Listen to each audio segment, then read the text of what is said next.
Welcome to Scorched Earth.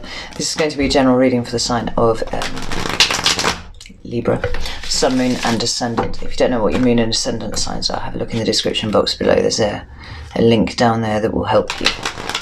And you should come back and watch your Moon and Rising signs, because give you a better overview of what's going on with you.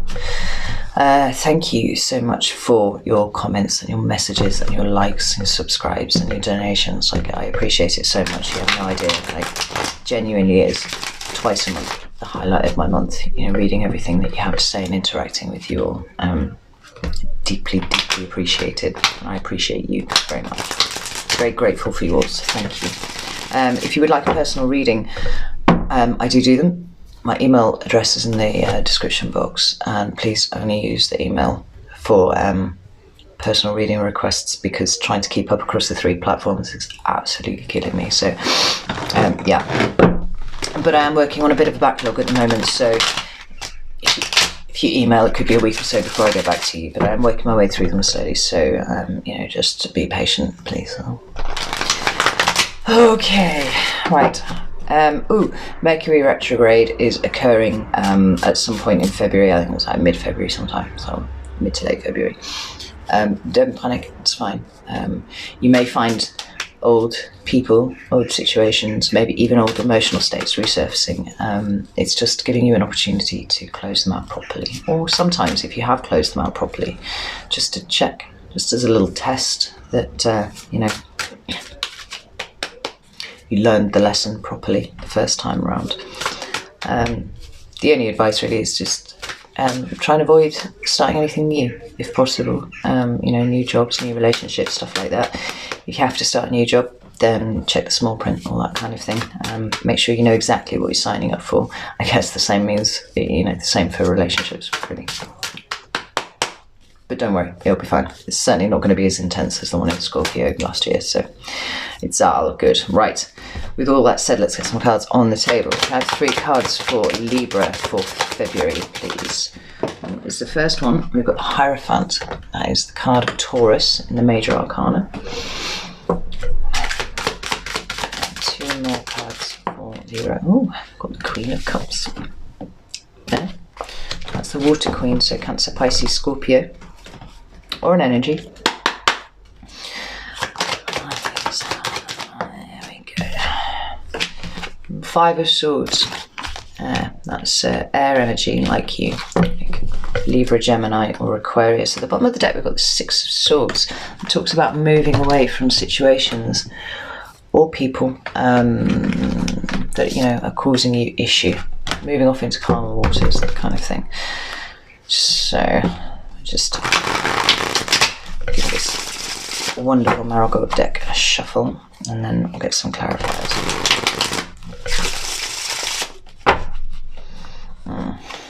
So, there's a Hierophant card, please, for Libra.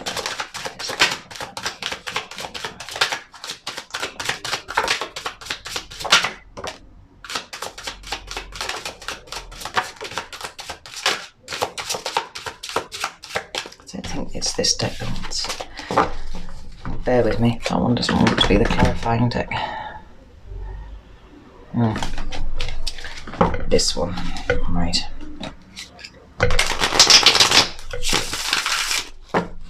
Sometimes decks do be like that. They will have personalities, and some of them are a little huffier than others, to say.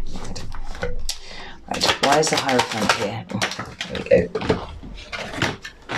Got the 5 of Pentacles, Earth energy, more Earth energy. Why is the Hierophant? Here we go. And Death, interesting. That's card of Scorpio in the Major Arcana. It's water energy, but it talks about endings. Right, where's the Queen of Cups here, please, for Libra?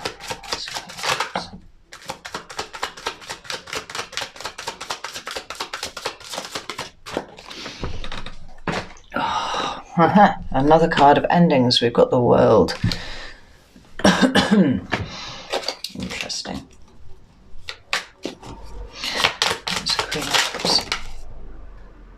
Heavens. What is that? Right, I'm just going to show you all of these because they very decisively kind of jumped out there, but I'm not going to take them because there's too many. We've got the Five of Swords, which is already out on the table. We've got the Knight of Swords, which is Gemini energy strictly, but it's, you know, it's you. We've got Judgment, another card of Scorpio. We've got the Emperor, which is Aries, and then we've got the Star, which is Aquarius. Like, that wasn't just a little flip out, like they slammed themselves down onto the table there. Oh, my itchy nose, right? There's the Queen of Cups here for Libra. Please.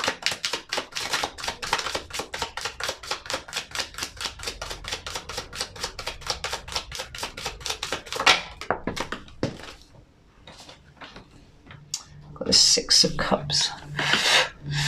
Interesting. I might have to pull some more cards for this time. It's highly baffling. Where's the Five of Swords? Here. Got the Knight of Cups. It's more water energy. Oh, it's not the Knight, sorry, it's the Page. It's the Page of Cups. There we go. And the Two of Cups. More water energy. At the bottom of the deck, we've got the King of Cups. That's a pair now, because the Queen is already out on the table. Eight of Pentacles, Ten of Cups. Okay, right then. Goodness. So the first card you've got is the Hierophant. Right? Like I said, that's a card of Taurus. It's number 5 in the Major Arcana. It's one of a number of 5s that we have on the table here, actually. And there might well be a message in there for someone with that as well. 3 5s. It talks about conflict, it talks about change, it talks about competition, you know, that sort of thing. But anyway, this card talks about tradition. It talks about things done in a particular way. It talks about ritual. It talks about society. Right? It talks about structure. And that can be any kind of structure. You know, that can be...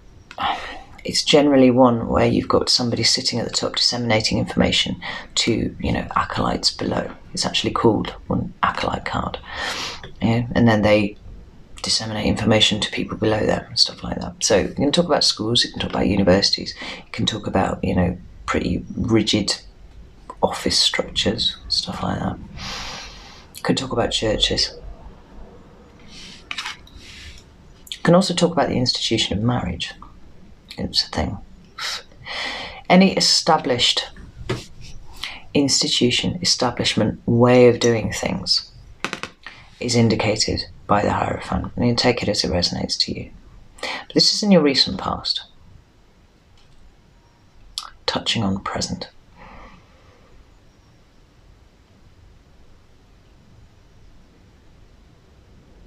It's quite a spiritual card.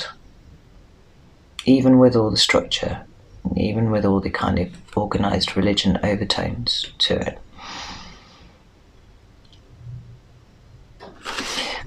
The two cards that you've got to clarify are the Five of Pentacles and Death. These are two cards of walking away from something. It's ending something for me, right? The Five of Pentacles usually talks about poverty. It talks about abandonment. It talks about, you know, like being left out in the cold. That's a phrase that tarot readers like to use a lot. But in the John Bauer deck, which is what I'm using here, this woman has taken a very active kind of, I don't know how well that's picking that up, but she has chosen to leave this castle here, this rigid structure here, such as it is, and go for a walk in the snow. What you can't see, what the camera's not picking up terribly well, is that she's actually smiling. She's got a big old smile on her face. Right. She's left this behind. And she's gone out for a walk.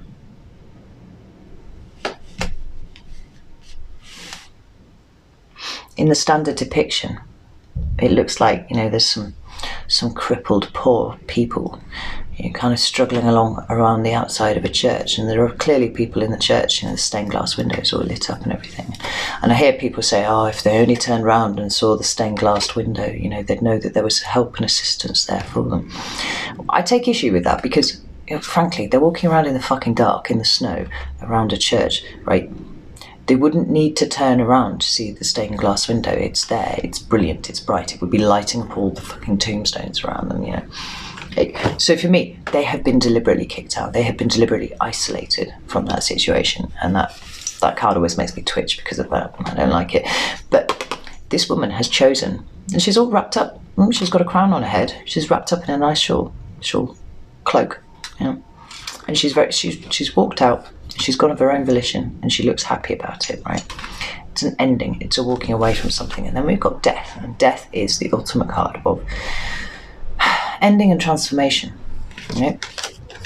Something about whatever this is, whether this is a job or whether this is a marriage or, you know, school, university, and take it as it resonates to you, you have left it behind. You weren't shoved out. You've left of your own volition, and you're very, very happy about it. Right? Something about this situation was not working for you, and you have ended it, transforming it into something different. I might just pull one card because I'm actually super nosy, which I don't want to use. I don't usually bother clarifying the past stuff too much, but I'm nosy, what am I saying? So, more about this Five of Pentacles and death, please. Eight of Swords. Yeah, it's you left it behind. Eight of Swords. No, you felt trapped. Sorry, I just had a complete mind fart there. You felt trapped. You felt stuck in the situation that you were in, and so you left it behind. Which is cool, because that's a really difficult energy to break out of. Yeah. Right there. Page of Swords. Yeah, you've gone off on a new start with something else. Possibly in the light of some information that you received, maybe that was the thing that broke you out of the stasis that you felt stuck in right there. Yeah. Anyway, you've moved away from that. And here you are in Queen of Cups energy, which is very open and very receptive. Right? I really like this. It's emotionally available. This is somebody who is comfortable with their emotions, right? And because it follows on from these, I really feel like that you genuinely feel very happy about what it is that you've left behind. Six of Swords is at the bottom of the deck there as well. I've just noticed it. And the Knight of Wands underneath there, right? The Knight of Wands lives in the moment, right? He's more about experiencing his life here and now, right? And when the fun is gone, you know, or whatever it is he's doing, you know, he moves up somewhere else, does something else, and you've gone away from whatever this was towards the Knight of Wands. You are interested in living your best life at the moment, and the rigidity of this was not suiting you. Good job. And here you are here, pretty happy, pretty chilled out. There's a lot of emotion around this queen, you know, there's lots of water depicted, but she's in no danger of being knocked off her throne at all. You know, she's really comfortable with the decision that she's made, and this is your energy right now. I really, really like that. And then we've got these two cards here. This is the World in a standard deck, card number 22, the very end of the cycle in the major arcana. And then we've got the Six of Cups. Now from this card, like, you loop back to the beginning and you start at the full. You take forwards all of, you know, everything that you've learned, all of your experiences, all of your lessons, hopefully. You take all of that with you on a new adventure, you know, uncharted territory, something like that. And this feels like there's two women by the water, yeah, like that. It always feels to me like she's just taking a moment to gaze at her reflection in the water before she spins gracefully around and heads off into the woods to go and start her new adventure. She looks positively delighted about it. Look at that. And then we've got the Six of Cups. Now, the Six of Cups for me is a card of the past. Right? It can sometimes indicate children and it can sometimes indicate childhood, or sometimes it goes further back than that, so sometimes it can indicate past lives and soulmates and stuff like that.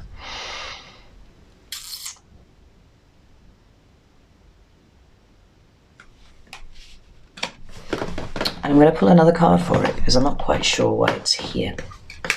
You know, it's possible that it could indicate children. It's possible that the reason that you have done this is because you're a mother and you are so super comfortable in the decision that you've made right here because you've done the best thing for your children. You're really happy about that. But why is the Six of Cups here, please? Why is the Six of Cups here, please? Libra.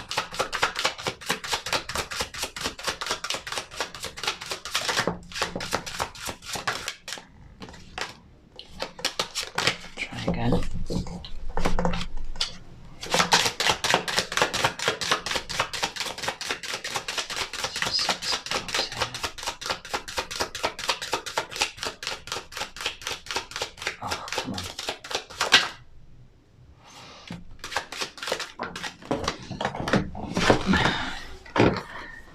Emperor. So now we've got the King of Cups at the bottom of this deck as well. That's the second time that's appeared.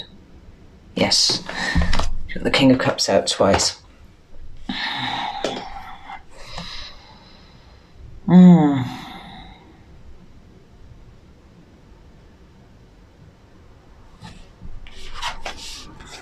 Two cards that have come out are the Nine of Swords and the Emperor, which is really interesting because these are pretty dark cards compared to the other side. Well, this one is. The Nine of Swords looks like a silent scream to me. I don't know.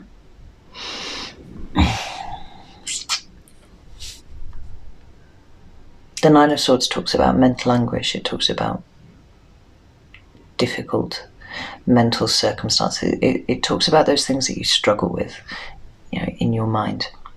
The things that keep you awake at night. But what I'm really interested in here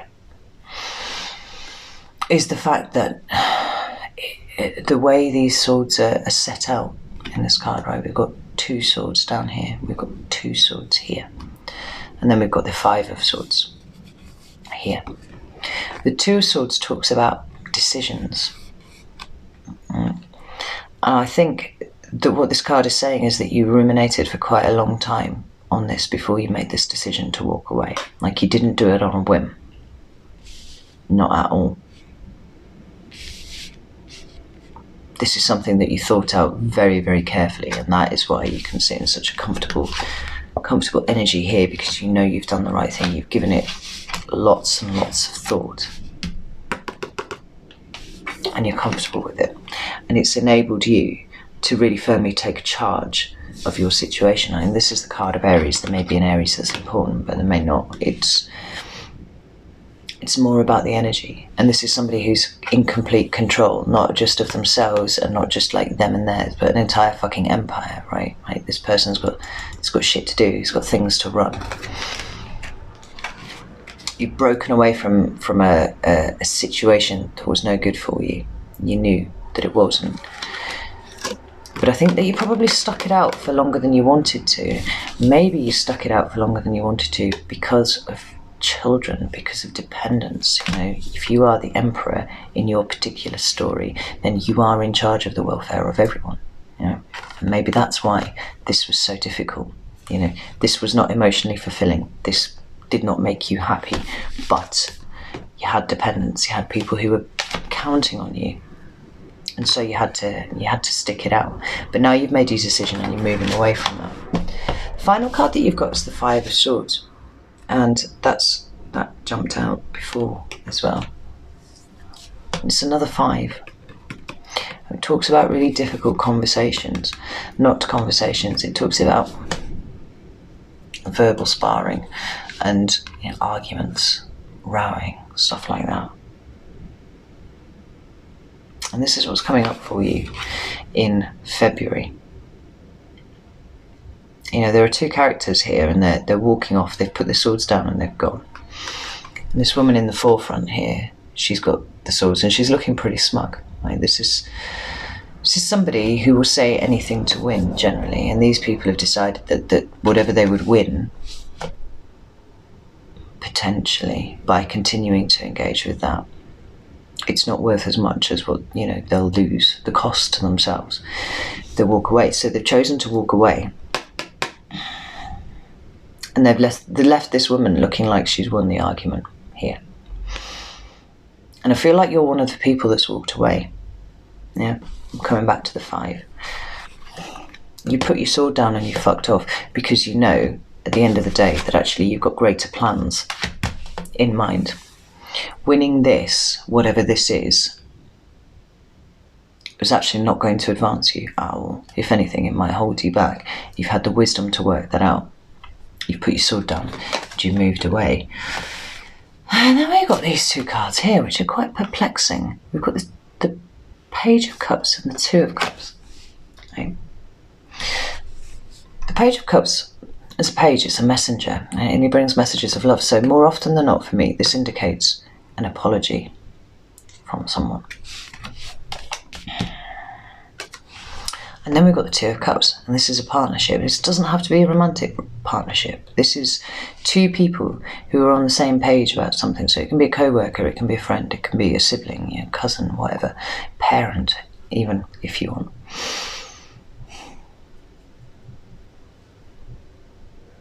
It's an interpersonal relationship of some description. And there's an apology coming with it. My deck. More about this.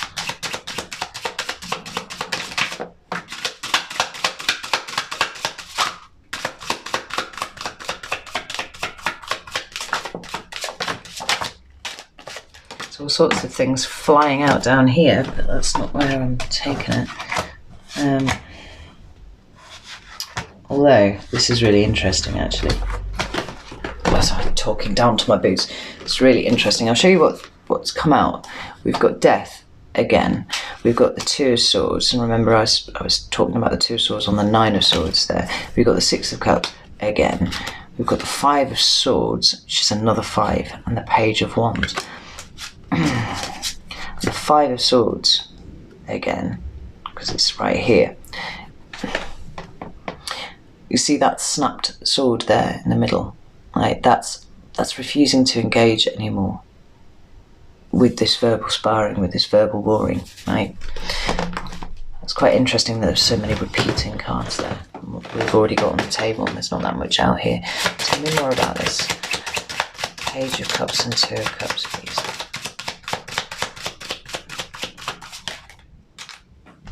That one hopped out beautifully. Queen of Wands.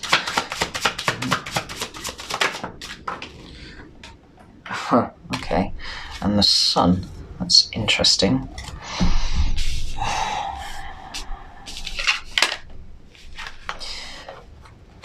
It's fire energy for both of those, right?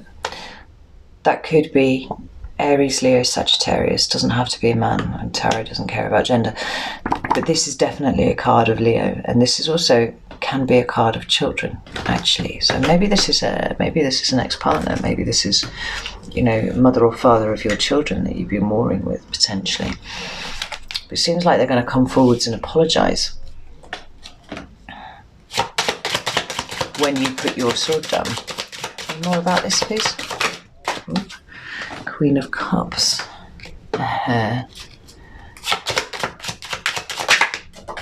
Goodness. 9 of Cups.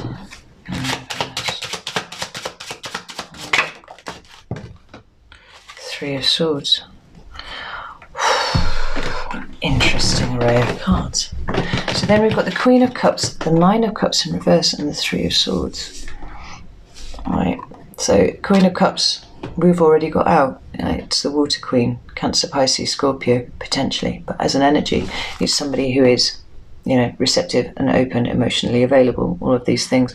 But potentially a mother, right? That's a thing.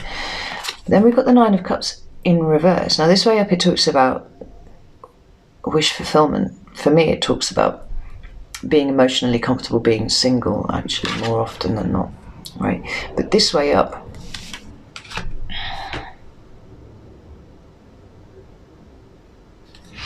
and with the 3 of Swords, it makes me feel like the decision that you've made has had a knock-on effect to someone else that you didn't anticipate. And this is why they've got to be in the bonnet, right? This is why they're being shitty about it. Like, they're reacting to something that you didn't anticipate, right? So you're going along in all your good graces, you know, just being emotionally mature and putting your swords down and not engaging and all that kind of thing. But the reason why this person's lost their shit is because you've broken their heart accidentally. That's how it feels. You've blocked their wish fulfillment somehow. And they're really upset about it. One more card like that. But they're going to apologise. They're going to come to their senses and they're going to apologise. Pentacles. Yeah, like it could well be something to do with the family. We've got the Ten of Pentacles now.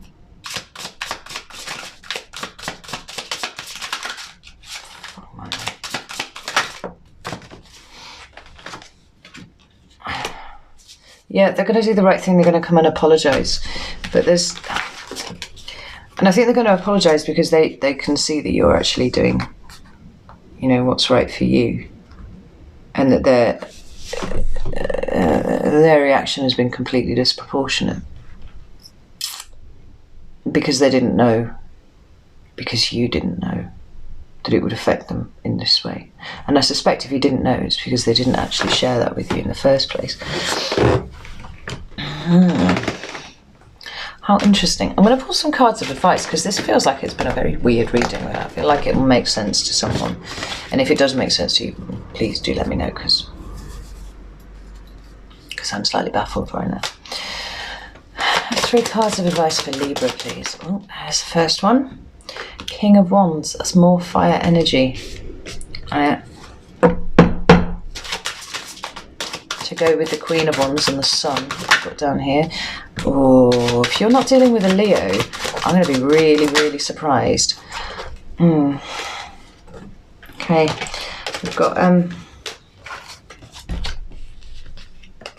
King of Wands, card of Leo. Can also be Aries and Sagittarius, but strictly it's Leo.